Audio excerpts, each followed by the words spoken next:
ETF index mutual funds నేర్చుకుని stock మార్కెట్లో రాణించాలనుకుంటున్నారా? వెంటనే ఈ నెంబర్కి కాల్ చేయండి.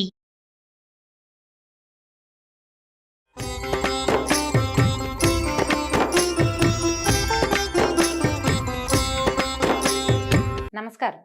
విష్ణు పురాణం 20వ భాగంలోకి వచ్చాం.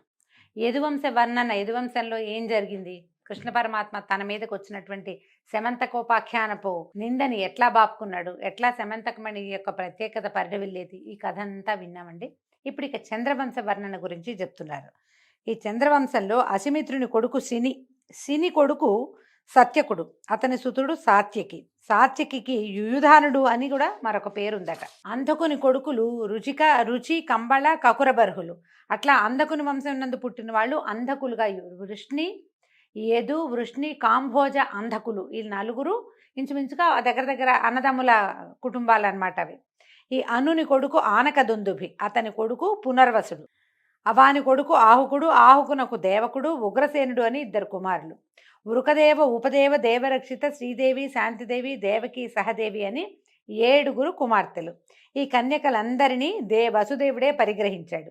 ఉగ్రసేనునకు కంసుడు మొదలుగా 10 మంది కుమారులు ఉన్నారు. ఈ భుజమానుని కొడుకు విదూరథుడు, అతని సుతుడు శూరుని కొడుకు ప్రతిక్షత్రుడు. వాని కొడుకు భోజుడు, అతడి సుతుడు హృదీకుడు, అతని కొడుకు కృతవర్మ, ఆనందుడు అని 2 అతనికి కుమారులు. కృతవర్మని మనం ఇంతకుముందు ఈ కథలో కూడా విన్నాం కదా. సూర్యునకు మారిషయన్నను భార్య ఎందు 10 మంది కొడుకులు కలిగారు.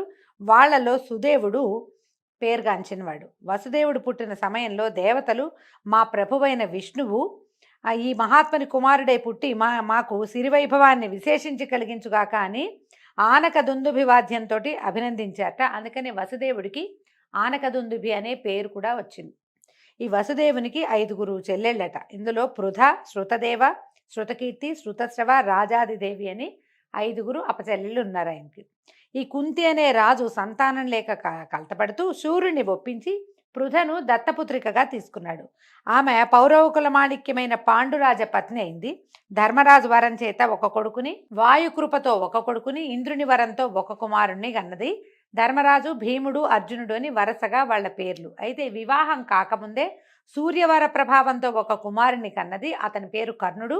అంగరాజుగా అంగదేశపు ప్రభువుగా ప్రసిద్ధుడుగా అయ్యాడు. ఈమె సవితి మాద్రి. ఈమె మద్రదేశ రాజకుమార్తె. అశ్విని దేవతలు దేవవైద్యులైనటువంటి అశ్విని దేవతల వరం చేత 2 కుమారులని కన్నది. వాళ్ళు నకులుడు, సహదేవుడు అని 2 ప్రఖ్యాతులు వీళ్ళు. వృద్ధధర్ముడనే కరుష దేశాధిపతి శృతదేవను పరిగ్రహించాడు. అతనికి 5 కుమారులు. తర్వాత అవంతిరాజు రాజాదిదేవిని చేపట్టాడు. వాళ్ళకి 2 కుమారులు, విందుడు, అనువిందుడు అనేవాళ్ళు. చేదిరాజు అయినటువంటి దమఘోషుడు శృతశ్రవను పెళ్లి చేసుకున్నాడు. వాళ్ళ యొక్క కుమారుడే శిశుపాలుడు. శ్రీకృష్ణుడికి స్వయాన మేనత్త కొడుకు, పాండవులకి పిన్ని కొడుకు. వైకుంఠంలో సనక సనందనాదుల చేత శాపానికి గురైన జయ విజయులు మొదట హిరణ్యాక్ష హిరణ్యకశిపులుగాను, తర్వాత రావణ కుంభకర్ణుడుగాను భూమి మీద పుట్టి మహావిష్ణువు అవతార పురుషుల చేత మృతి చెందారు. ఇక వారి 3వ జన్మైనటువంటి శిశుపాల దంతభక్తులు చిన్ననాటి నుంచే విష్ణు విరోధులై ప్రవర్తించి కాలానుసారంగా ఆ హరిచేతే సంహరించబడ్డారు. వసుదేవుడు రోహిణి, దేవకి మొదలైన కాంతలను భార్యలుగా పరిగ్రహించగా రోహిణి యందు 1 కుమారుడు కలిగాడు. ఆ శిశువు పేరు బలరాముడు. అతనికి సంకర్షణుడు, బలభద్రుడు అని ఇలాంటి చాలా పేర్లే ఉన్నాయి. భారతం ద్వారాను భాగవతం ద్వారాను మనకి వివరంగా తెలిసిన కథని ఇక్కడ సంగ్రహంగా చెప్తున్నారండి. అయితే దేవకీదేవికి వసుదేవుని వల్ల కలిగిన 6 కొడుకులని ఆమె సోదరుడైన కంసుడు తనకి మరణ భయంతో సంహరించాడు. 7వ గర్భం యోగమూర్తి విష్ణువు పంపగా వచ్చి ఆమె గర్భాన ప్రవేశించింది. ఆ లోపల ఉన్నటువంటి శిశువుని గ్రహించి ఈ యోగమాయ రుక్మిణి రోహిణీదేవి కడుపులో ఉంచింది. ఆ శిశువే బలరాముడు. అష్టమ గర్భాన పుట్టినవాడు విష్ణువు. ఈ జన్మలో శ్రీకృష్ణ నామధేయంతో ప్రసిద్ధుడుగా ఉన్నాడు. యోగశక్తి యశోద గర్భాన జన్మించి కాళి అనే పేరు కలదై ఇలలో గల జనులతోటి పూజలు అందుకుంటూ ఉండేది. శ్రీకృష్ణుడు 16,108 కాంతలను ఇల్లాళ్లుగా చేపట్టాడు. వారికి 1,80,000 మంది కుమారులు. వారి పుత్ర పౌత్ర వర్గం లెక్కకు మించి వర్ణింప అసఖ్యమట, అంత ఎక్కువ ఉంది. ఇలా యాదవ వంశం విస్తరించింది. మునుపు యుద్ధభూమిపై కొట్టుకు చచ్చిన దేవదానవులు అందరూ యాదవ వంశంలో పుట్టారు. వాళ్లలో చాలామంది సాధువులని బాధించేవారు. వాళ్ళ వంశాన పుట్టినటువంటి కృష్ణుడు దుష్ట శిక్షకుడుగా శిష్టరక్షకుడుగా ప్రసిద్ధుడైనటువంటి పురుషోత్తముడు. యయాతి రెండవ కొడుకైన తుర్వసుడు అంటారు. అతని వంశం వారు తండ్రి శాపం వల్ల వాళ్లలో కౌరవ కులంలో కలిశారు. దృహ్యవంశపు రాజులు మ్లేచ్ఛ కిరాత కృత్యాలతో నికృష్టులయ్యారు. ఆనువంశ సంభవులు అంగవంగ కళింగాది రాజవంశీయులై విస్తరిల్లారు. యయాతికి అన్ని విధాలా బుద్ధిమంతుడైన కడసారి కొడుకైన పూరుడుని ఏం చేశారు, రాజభారం వహించేలాగా పట్టాభిషిక్తుడు చేశారు. ఈ పూరుని కుమారుడే జనమేజయుడు, అతని సుతుడు ప్రచిన్వంతుడు. ఇలా ఆ వంశం పెరిగింది. ఆ వంశీయుడే శంతనుడు. శంతనుని కుమారులు చిత్రాంగదుడు, విచిత్రవీరుడు. చిత్రాంగదుడు చిన్న వయసునందే ఇంకొక చిత్రాంగదుడు అనే పేరున్నటువంటి గంధర్వునితో పోరాడి తన పేరే ఉన్న గంధర్వుడితో పోట్లాడి మరణించాడు. విచిత్రవీరుడు కాశీరాజు కుమార్తెలైన అంబిక, అంబాలికల్ని పెళ్లాడి వారితో విలాసంగా గడుపుతూ మితిమీరి ప్రవర్తించి కామోపభోగలాలస ఎక్కువయ్యి క్షయరోగానికి చిక్కి మరణించాడు. అయితే సత్యవతి మాట మన్నించి కృష్ణద్వైపాయనుడు అంబిక యందు ధృతరాష్ట్రుని, అంబాలిక యందు పాండురాజును, విచిత్రవీర్యుని భోగస్త్రీ యందు విదురుణ్ణి పుట్టించాడు. ధృతరాష్ట్రునకు గాంధార్యను భార్య యందు దుర్యోధనుడు, దుశ్శాసనుడు మొదలైనటువంటి 9 మగపిల్లలు, 9 కుమారులు, ఒక్క కుమార్తె దుశ్శల పేరుతోటి జన్మించారు పిల్లలు. పాండురాజునకు కుంతి అనే భార్య యందు ధర్మరాజు, భీముడు, అర్జునుడు అను 3 కుమారులు, మాద్రి అను చిన్న భార్య యందు నకులుడు, సహదేవుడు అనే కొడుకులు. ఆ పాండురాజు వల్ల స్వయంగా కాకుండా అతని అనుమతి చేత భార్యలకు దైవాంశ వల్ల జన్మించారు. ఆ పంచపాండవులకు ద్రుపదరాజనందనైనటువంటి ద్రౌపది యజ్ఞ సంభవగా పుట్టిన ఆమె వీళ్ళకి భార్య అయింది. ఆమె యందు ధర్మరాజుకు ప్రతివింధ్యుడు, భీమునకు శృతసోముడు, అర్జునకు శృతకీర్తి, నకులునకు శతానీకుడు, సహదేవునకు శృతధర్ముడు అని కుమారులు కలిగారు. మనకి వీళ్ళ పేర్లు మహాభారతంలో కనపడతాయండి, ఉపపాండవుల పేర్లు. కానీ ప్రఖ్యాతంగా లేకపోవటం వల్ల ప్రత్యేకమైన గాథలుగా చెప్పబడవు, కానీ ఆ పేర్లు ఇక్కడ చెప్పేశారు మనకి. వాళ్ళకి ఉపపాండవులని వ్యవహారం ఉండేది. వాళ్లే కాక ధర్మరాజునకు గాధేయి యందు దేవకుడు, భీమునకు హిడింబ యందు ఘటోత్కచుడు, నకులునకు రేణుమతి యందు నిరమిత్రుడు, సహదేవునకు విజయ యందు సహోత్రుడు కలిగారు. అర్జునుడికి ఉలూచి యందు ఇలావంతుడు, చిత్రాంగద యందు బభ్రువాహనుడు, సుభద్ర యందు అతిబల పరాక్రముడైనటువంటి అభిమన్యుడు చంద్రాంశతోటి జన్మించారు. అభిమన్యుడికి అతని మరణానంతరము ఉత్తర యందు పరీక్షిత్తు కలిగాడు. ఆ పరీక్షిత్తు కురువంశానికి రాజ్యాధికారి అయ్యాడు. పాండవుల తర్వాత కురుక్షేత్ర సంగ్రామం తర్వాత పాండవులు తమ దారిని తాము వెళ్ళిపోతూ ఈ మన పరీక్షిత్తుకి రాజ్యాభిషేకం చేసి వెళ్ళారు. ఆ పరీక్షిత్తు కుమారుడు జనమేజయుడు. అతను ధర్మశీలుడు, వేదవ్యాస శిష్యుడైన వైశంపాయనుని వల్ల మహాభారతాన్ని విని అనేక యజ్ఞాలు చేసి ఇప్పుడు ప్రస్తుతం రాజ్య పరిపాలన చేస్తున్నాడు. అంటే ఈ మైత్రేయుడు అని ఆయన పరాశర మహర్షి వల్ల జనమేజయుడు రాజ్యం చేస్తున్న కాలంలో, అంటే పాండవులు మొత్తం యదువంశం చెల్లిపోయిన తర్వాత, యదువంశం మొత్తం చెల్లిపోయింది, ఈ పాండవులు కూడా వెళ్ళిపోయారు. ఆ స్వర్గారోహణ పర్వం అయిన తర్వాతే ఈ కథని వింటున్నాడనమాట. ఈ జనమేజయునికి కొడుకు శతానీకుడు. అతను కూడా తండ్రిలాగానే ధర్మ పద్ధతినే ప్రవర్తించేవాడు. యాజ్ఞవల్కి వల్ల అధ్యయనము, కృపాచార్యుని వల్ల అస్త్రశస్త్ర విద్య, శౌనకుని వల్ల ఆధ్యాత్మిక విద్య కూలంకషంగా తెలుసుకుంటాడు. ఆ సూర్యచంద్ర వంశీయులైన రాజులు కలియుగంలో కొంతకాలానికి క్షీణదశలో పడి బలహీనులై సామాన్య సంపన్నులై రాజ్యాలు వెళ్తారు. అధర్మవర్తనతోటి చివరకు చెడిపోతారు. వారి మంత్రులు రాజ్యద్రోహులై రాజ్యాలు వశపరుచుకుని పరిపాలకులు అవుతారు. అంటే ఫ్యూచర్ చెప్తున్నాడండి, జరగబోయేదేమిటో చెప్పబడుతోందన్నమాట. గంగా ప్రయాగ మధ్య దేశాలలో పద్మవర్యులనే మాగధులు పట్టాభిషిక్తులై రాజులను వెళ్ళగొట్టి తాము ఏలుబడి సాగిస్తారు. నర్మదా తీర దేశాలను భ్రష్టాచారులైన బ్రాహ్మణులు ఏలుతారు. చంద్రభాగా తీరాలందున్న కాశ్మీర దేశాలను హీనజాతుల వారు పరిపాలిస్తారు. వీరందరూ కాలానికి వయసుతో తగిన గుణాలు ప్రవర్తన కలిగిన వారే ఉంటారు. రాజులంటే పరిపాలకులు అల్పమైన దయ, అల్ప జ్ఞానము, అల్ప విద్య, అల్పాలోచన, అల్పైశ్వర్యము కలిగిన వారే ఉంటారు. ఈ విష్ణు పురాణంలో ముందు రాజుల్లో ఎక్కువ భాగం ప్రఖ్యాతులైన వాళ్ళు, చాలా కాలం సప్తద్వీప వసుంధరని మొత్తం 7 ద్వీపాలతో ఉన్న భూమిని పరిపాలించిన వాళ్ళు, యజ్ఞయాగాదులు చేసిన వాళ్ళు, రాజర్షులైన వాళ్ళు ఎంతమంది పేర్లు చెప్పారండి. తర్వాత కాలంలో రాజులకి జ్ఞానం తక్కువ, యశస్సు తక్కువ, కీర్తి తక్కువ, తర్వాత దయ తక్కువ, విద్య తక్కువ, ఆలోచన, ఐశ్వర్యము అన్నీ తక్కువే. క్రమంగా ఏమవుతుంది, మనుషుల తాలూకు సైజులు ఆకారాలు తగ్గిపోయి వాళ్ళ తాలూకు ఆలోచన విధానాలు కుంచుకుపోయి క్రమంగా 6 అడుగులే పెద్ద హైట్గా అయ్యింది కలికాలంలో. ఎక్కువ ఎత్తు 6 అడుగులుంటే అబ్బో అబ్బాయి ఆజానుబాహుడు అనే పరిస్థితి వచ్చింది. నిజానికి ఆజానుబాహువైన రామచంద్రమూర్తి, శ్రీరామచంద్రుడు, ఆయన అన్నదమ్ములు వాళ్ళు 13, 14 అడుగుల పొడుగుండేవాళ్ళు. ఏనాటి 14 అడుగులు, మహాభారత కాలం నాడు కూడా 7.5 అడుగులు పెద్ద ప్రమాణం. ఇప్పుడు మనం 6 అడుగులే మన పెద్ద ప్రమాణంగా కనపడుతుంది. కథలు తగ్గి విషయం చెప్తున్నారండి. కోపము, దుర్వివేకము, క్రూర ప్రవృత్తి, చపలత్వము, ఎదుటివారిని చులకలగా చూడడము, మనసులో ఏదో దానికి బాధపడుతూ ఉండటము, ఎల్లప్పుడూ ఏదో చింత, చెడు నడత, పెడసరపుతనము, పాపము, ఈ గుణాలు కలికాలం పోయే వరకు కూడా మానవులని దుష్టపిశాచాల్లాగా ఆవేశించి ఉంటాయి.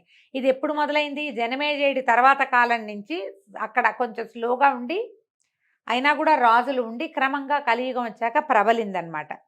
ఈ వీళ్ళకి ధైర్యము, మనస్సు నిలకడ, అవసరమైన పరాక్రమము అనేది కలియుగ మానవులకి ఉండవు. కలియుగ మానవుల మాటలు పరమ నీచంగా ఉంటాయి. సాధుత్వము, జాగరూకత, మర్యాద అనేవి ఎరగరు. బ్రతుకులు నడివీధి మెతుకులనే వీళ్ళ పని, రోడ్డు మీద చల్లేసిన మెతుకులు లాంటివి అనమాట. కోపము, నిందించడము, వాళ్ళ పుట్టు సొత్తు. అన్నిటికీ కోపం వస్తుంది. యాంగర్ మేనేజ్మెంట్ లేదు మనకి. ఇదివరకే లేదంటే విష్ణు పురాణం నాడు చెప్పబడినప్పుడే లేదంటే మనకి ఇప్పుడు యాంగర్ మేనేజ్మెంట్ జీరో. కోపం వస్తే మనం ఏదైనా చేస్తాం, ఎంత పనైనా చేస్తాం.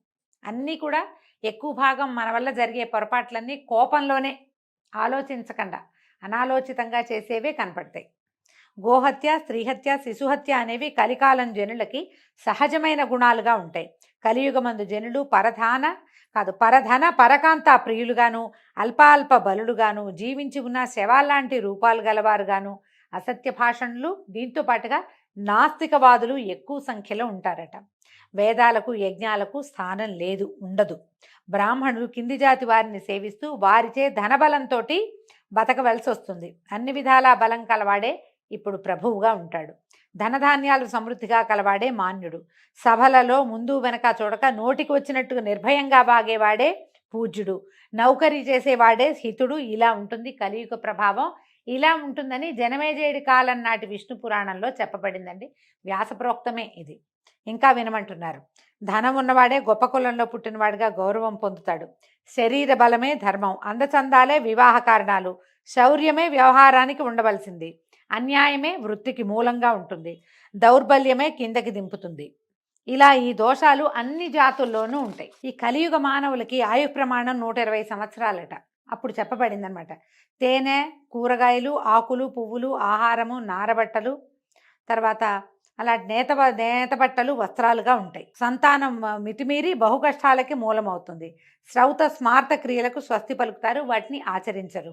ఇలా ఉండగా ఇలపై ధర్మాన్ని స్థాపించటమే లక్ష్యంగా సర్వలోక రక్షామణి భక్తవత్సలుడు అయినటువంటి శ్రీ మహావిష్ణువు శంబల అనే గ్రామంలో ప్రధానుడు అనే బ్రాహ్మణునికి కుమారుడుగా జన్మించి దుష్ట శిక్షణ చేస్తాడు. వేదాలకు మళ్ళీ జీవం పోస్తాడు. సాధు సంరక్షణ చేస్తాడు. శ్రౌత స్మార్త క్రియలకు ప్రాణప్రతిష్ఠ ఆచరిస్తాడు. వర్ణాశ్రమ ధర్మాలకి సంరక్షణ కలిగిస్తాడు.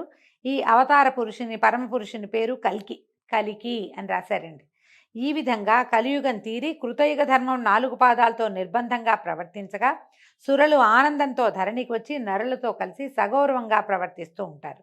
కలియుగ దోషాలకు అదరి బెదరి అడవులలో తపస్సు చేస్తూ ఉన్నటువంటి సూర్యచంద్ర వంశీయులైన రాజులు తిరిగి రాజ్యాలు ధర్మబద్ధంగా ఏలే పరిపాలకులు అవుతారు. మైత్రేయ, విష్ణువు అంశతో పుట్టి ధర్మ పద్ధతిని భూమండలాన్ని చక్కగా పరిపాలించిన భూపతుల చరిత్రలు చదివినా వినినా కూడా మేలు కలుగుతుంది. యజ్ఞం చేసిన ఫలితం లభిస్తుంది. సిరి సంపదలు సమృద్ధిగా కలుగుతాయి. సూర్యచంద్ర వంశాలలో పుట్టిన రాజులలో మాంధాత మొదలు కుశలవుల వరకు, యయాతి మొదలు సత్యదేవుని వరకు కలవారి చరిత్రలు చదవలసినవి, వినవలసిన చరిత్రలుగా తెలుసుకో అని చెప్తున్నాడు. విష్ణు పురాణపు కాలంలోనే తర్వాత రాబోయే కాలం ఎలా ఉంటుందో చెప్పారండి. కల్కి అవతారం వచ్చాక మళ్ళీ కృతయుగ ధర్మాలని వెలయిస్తాడట.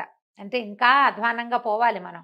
ఇప్పుడు చదువుతున్న ఈ శ్లోకాలు, ఈ పూజా విధానాలు కూడా అణిగిపోయాక అప్పుడు ఆయన వచ్చి ఈ మ్లేచ్ఛ ధర్మానుసారులుగా ఉన్నటువంటి భూమి మీద ఉన్న వాళ్ళందరినీ సంహరించి ఎప్పుడో వెళ్ళిపోయారు, అడవుల్లో ఉన్నారని చెప్తున్నారు. దీన్ని బట్టి చూస్తే మనకి ఈ సూర్యచంద్ర క్షత్రియులు ఎక్కడో అడవుల్లో ఉండుంటారు. వాళ్ళని మళ్ళీ తెచ్చి మళ్ళా భూమి మీద నిలిపి మళ్ళా ధర్మం 4 పాదాలా ఉండేలాగా చేస్తాడట కల్కి. అట్లా ఏదో జరగబోతోందని చెప్తున్నారు. అయితే ఈ మొత్తం యుగ ధర్మాలన్నీ ఇలా ఉంటాయి అని చెప్పిన తర్వాత విన్నాక మైత్రేయుడిని అడిగాడు, నువ్వు అడిగిన రాజుల చరిత్రలన్నీ చెప్పాను, ఇంకేం చెప్పాలి అని పరాశరుడు అడిగితే అప్పుడు ఈయన అడుగుతున్నాడు మైత్రేయుడు, యాదవ వంశంలో శ్రీకృష్ణుడుగా పుట్టిన విష్ణువు బాల్యం నుంచి ఏమేం చేశాడు, ఎట్లా ఆయన పెరిగి పెద్దవాడై మళ్ళీ తన లోకానికి వెళ్ళాడో ఆ కృష్ణావతార గాథని వివరంగా చెప్పమని అడిగారు. సరే, ఇది మంచి కథే. మధ్యలో కథలోనే చెప్పబడింది కదా వసుదేవునికి జన్మించాడని, తర్వాత ఈ సమంతకమణి తాలూకు సమస్యని తనేది ఎలా తీర్చుకున్నాడో ఇది విన్న తర్వాత ఎట్లా ఏ రకంగా పుట్టాడు, ఎలా పెరిగాడు, ఎలా రాక్షస సంహారం చేశాడు, దుష్ట శిక్షణ ఎట్లా చేశాడు, అది వివరంగా చెప్పమంటే అది ఇప్పుడు చెప్తున్నారనమాట. శ్రీకృష్ణావతార గాథ అతి మంచి గాథ, కథలన్నిట్లలోకి వినదగినది, వినసొంపైన గాథ కాబట్టి అది చెప్తానన్నాడు. ఈ వసుదేవుడు దేవకుని కుమార్తె అయినటువంటి దేవకీదేవిని ధర్మపత్నిగా పరిగ్రహించాడు. ఆమె పేరు దేవకి. వివాహం కాగానే ఆమె సోదరుడైన కంసుడు దేవకీదేవికి సమృద్ధిగా అంబరాభరణాలు అర్ణంగా ఇచ్చి బంధువులు ఇచ్చిన కాన్కలు కట్నాలు అన్నింటినీ వాహనాల మీద సర్దించి సోదరిని బావని రథం ఎక్కించాడు. తానే సారథి అయి ఆమెను అత్తవారింటికి దిగనింపటానికి బయలుదేరాడు. ఊరి పొలిమేరకు రథం వచ్చేసరికల్లా ఆ రథంలో ఉన్న ముగ్గురు ఆ పిల్లని అంపకం పెడుతున్నటువంటి బంధువులందరికీ ఆశ్చర్యము భయము కలగలుపుగా కలిగి వాళ్ళ హృదయాల్ని ఉర్రూతలూచేటట్టుగా ఆకాశవాణి వినపడిందట. దేవకి 8వ కాన్పుగా పుట్టే బాలుడు నీ ప్రాణాలను రాజ్యాన్ని అపహరిస్తాడు కంస, జాగ్రత్త అని చెప్పింది. ఈ మాట వినంగానే కంసుడు గుండె రెండుగా చీలిపోయిందని వేరే చెప్పక్కర్లేదు కదా. ఒక ఇంతసేపు చలనం లేకుండా కొయ్యలాగా బిగుసుకుపోయాడు. భయం వేసింది.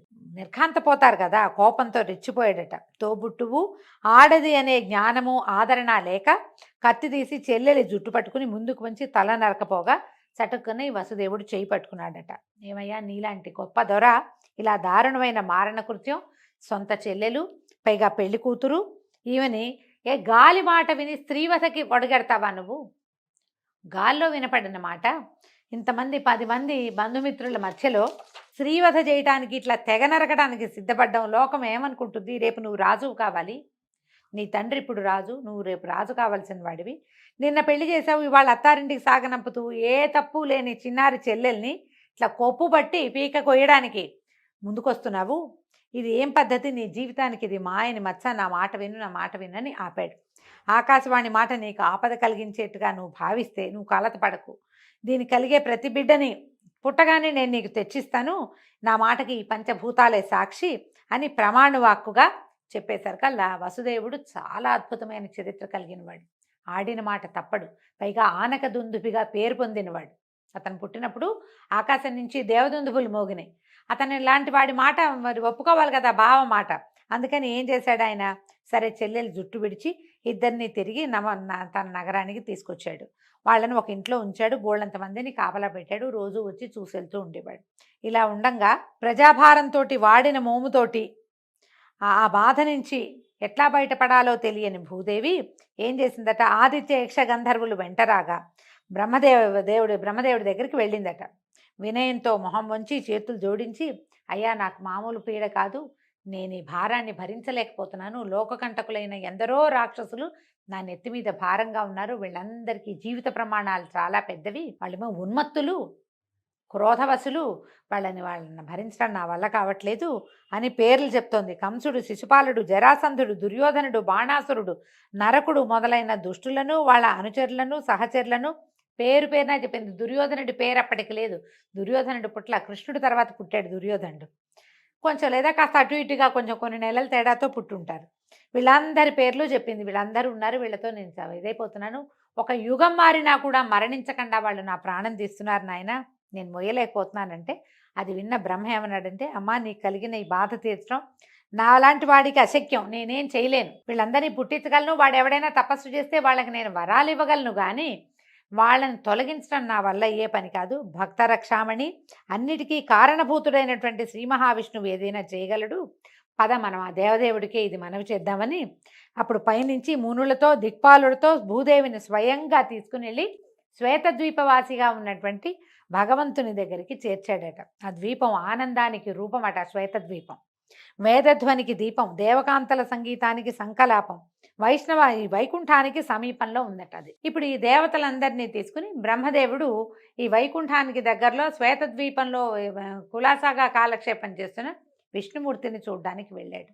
వీళ్ళందరూ బ్రహ్మదేవుడితో సహా అక్కడికి వెళ్ళిన తర్వాత విష్ణుమూర్తిని ఏమని ప్రార్థించారు, ఏం చేయబోతారు, తర్వాత ఎట్లా కృష్ణ జన్మ జరగబోతోందో మనం రేపు ఉదయం తెలుసుకుందామండి. అంతవరకు సెలవు, నమస్కారం.